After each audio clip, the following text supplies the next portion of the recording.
Some houses hold secrets, some are built on tragedy, and some never let go of the past. In 1987, a young woman named Claire Thompson moved into a small house in the outskirts of Charleston, South Carolina. It was old but charming, with a history that stretched back over 100 years. Claire didn't know much about the previous owners, just that the house had been vacant for nearly a decade. That should have been her first warning.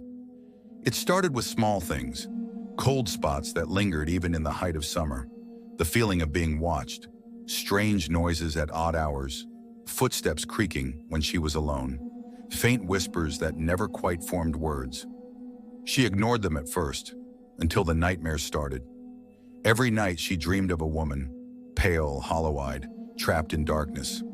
The woman never spoke. She only reached out, her lips trembling as if begging for help. Then one night, Claire woke up gasping for air. The dream had been different, more real. The woman had been in her room, standing in the corner, her mouth open in a silent scream. Claire told herself it was stress, a trick of the mind. But deep down, she knew something was wrong with the house. One evening, while unpacking boxes in the attic, she found something strange. Old newspapers, yellowed with time. The headline sent a chill down her spine. Local woman vanishes from home. Foul play suspected. The article was from 1978. The woman's name was Margaret Holloway. She had lived in the very house Claire now called home. But what disturbed her most was the eerie familiarity of the woman's face. It was the woman from her dreams. Claire's skin prickled as she read. Margaret had disappeared without a trace. No signs of forced entry, no suspects. Only one eerie clue. Neighbors reported hearing muffled screams the night she vanished. But when the police arrived, the house was silent, empty. Margaret was never seen again. Something inside Claire whispered that Margaret never left. Determined to know more, she went to the police station, asking about the case. The officer on duty hesitated before lowering his voice. "That house has a history," he said. "People don't stay there long. Some say it's cursed."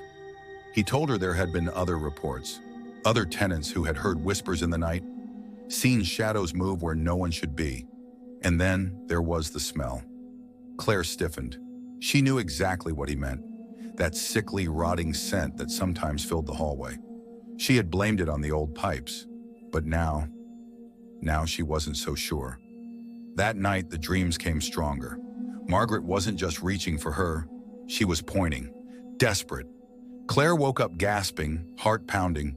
The air in her room was ice cold. And then she heard it, a sound she would never forget. Scratching, faint at first, then growing louder. It was coming from inside the walls. Claire's breath hitched.